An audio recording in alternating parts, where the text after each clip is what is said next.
শুভ সকাল বন্ধুরা। মেয়েটাকে সকালবেলা ডাক্তারের কাছে নিয়ে যাবে, তাই আমি সকাল সকাল উঠে একটু গোলা রুটি তৈরি করে নিচ্ছি আর একটু ভাত চাপিয়ে দিয়েছি। গতকালে যে চিকেন আলু রান্না করেছিলাম সেই তরকারি একটু আছে, একটু ভাতটা রান্না করে ছেলে মেয়েদের দিয়ে দেব। ছেলেটা যাবে স্কুলে আর মেয়েটা যাবে ওর আব্বুর সঙ্গে ডাক্তারখানায়। তা ওরা তো মুখ ধুয়ে বসে আছে, আগে একটু ওদেরকে ছোলাতে লবণ মাখিয়ে দিই।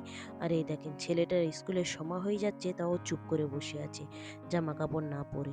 যে একটা জিনিস এনে দিয়েছে ও দেখেই মনটা ওর খুশি হয়ে গিয়েছে।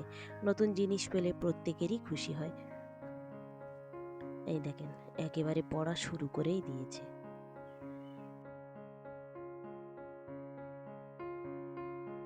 কয়েকদিন আগে এই প্যান্টটা কাটতে দিয়ে আসা হয়েছিল, তা দিয়েছে আর একটা জামা। তবে সাদা জামা নয়, এটা হচ্ছে কালো জামা অন্য কারণের জন্যে।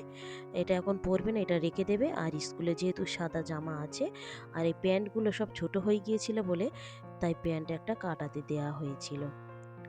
ভাতটা হয়ে গিয়েছে, ওর আব্বুকেও খেতে দিয়েছি। এবারে এই এক প্লেটে করে ভাত নিয়ে বসেছি, ছেলে আর মেয়েকে খাইয়ে দেব। ওরা জামা কাপড়ও পরে নিয়েছে, রেডি হয়ে গিয়েছে। খাইয়ে দেওয়ার পরই সবাই ওরা বের হয়ে চলে যাবে।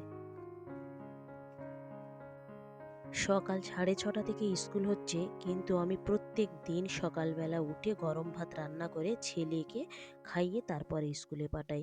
শুধু ছেলেকে নয়, মেয়েও যখন বাড়ি থাকতো তো ওকেও ওরকম করতাম। কারণ সকালবেলা উঠে প্রথম কাজ হচ্ছে আমার রান্না করা। এই রান্না বান্না করে সমস্ত কাজ গুছিয়ে তারপরে আমি হচ্ছে গিয়ে কারখানায় একটু কাজ করি।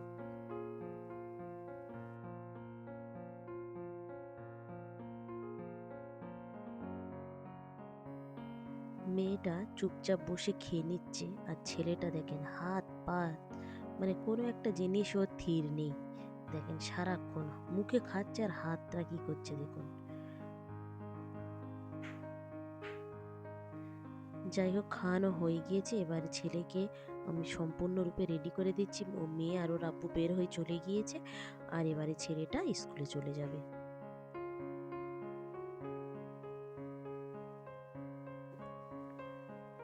সকালে করে স্কুল হলে বাচ্চারা ঘুম থেকে সহজে উঠতে চায় না।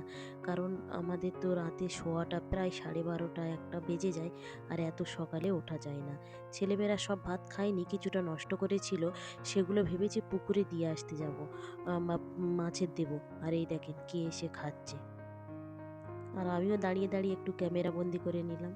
একদম ভয় পাইনি, দেখুন না, একদম কাছাকাছি থেকেই করেছি, তাও দেখছি ও চুপচাপ খেয়ে যাচ্ছে ওর মতো। বেশি ডিস্টার্ব করব না, ও ওর পেট ভরে খেয়ে নিক। সকালবেলা সারাদিন ওরও অনেক কষ্ট করতে হবে। ডাক্তার দেখিয়ে ফেরার পথে দেখছি খানিকটা মাংস নিয়ে এসেছে, তা সেগুলোকে আমি প্রেশার কুকারে চাপিয়ে দেবো। কারণ দুপুরও তো হয়ে গিয়েছে, বাড়িতে ছিল না বলে আমি ডাল আর পটল ভাজা করেছিলাম শুধু। আর এই মাংস এনেছে, মাংসটা একটু কষিয়ে নেব। সব মাংসগুলোকে সব মশলাপাতি দিয়ে আমি প্রেশার কুকারে চাপিয়ে দেব। 3টে সিটি মেরে যখন সিদ্ধ হয়ে যাবে, গমটা বসে যাওয়ার পর প্রেশার কুকারটাকে খুলে আমি ভালো করে মাংসটাকে কষিয়ে নেব। ব্যাস সব কিছু মশলাপাতি দিয়ে দিয়েছি, এবারে আমি এটা প্রেশার কুকারে চাপিয়ে দিচ্ছি। মেয়েটা বাড়িতে এসে গোসল করে ডাল আর পটল ভাজা দিয়ে দুটো ভাত খেয়ে নিয়েছে। তারপরে ওর আব্বু এই যে ফলের যে জুস বের করার মেশিনটা অর্ডার দিয়েছিল, তা এটা এসেছে, তাই ও কি করছে, কয়েকটা কমলা লেবু ছাড়িয়ে জুস বের করতে শুরু করে দিয়েছে। আর এই দেখুন, পুকুরে এক সাইড ধরে ঠিক এইভাবে পিলার দেয়া হচ্ছে, পোতা হচ্ছে, এখানে সবজি লাগানো হবে। মাচান করে দেওয়া হবে পুকুরে, ওইটা দিয়ে ধারে ধারে সবজি লাগানো হবে, বিভিন্ন রকমের সবজি। আর এখানে প্লাস্টারের কাজ চলছে।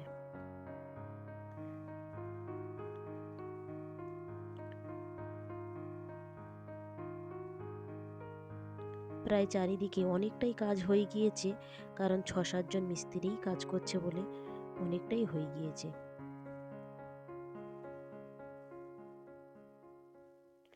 আর কাঁঠাল গাছে কাঁঠালগুলো বেশ বড় হয়েছে, তবে এখনও পাকেনি। অনেক সময় দেখা যায় কি, বাড়িতে 3টে মানুষ, কত কাঁঠাল মানুষ খাবে, পেকে পেকে গাছ থেকে কিন্তু পড়ে যায়। এত গরম, কোনো বৃষ্টি ছিল না, হঠাৎ করে দেখলাম ঝমঝমিয়ে বৃষ্টি এসে গেল, আর মনটাও ভালো হয়ে গেল। ভিডিওটা তাহলে এখানেই শেষ করছি। ভালো থাকবেন, সুস্থ থাকবেন, আর ব্লগটি কেমন লাগলো অবশ্যই জানাবেন। ভালো লাগলে একটা সাবস্ক্রাইব করে দেবেন। দেখা হবে পরবর্তী ব্লগে।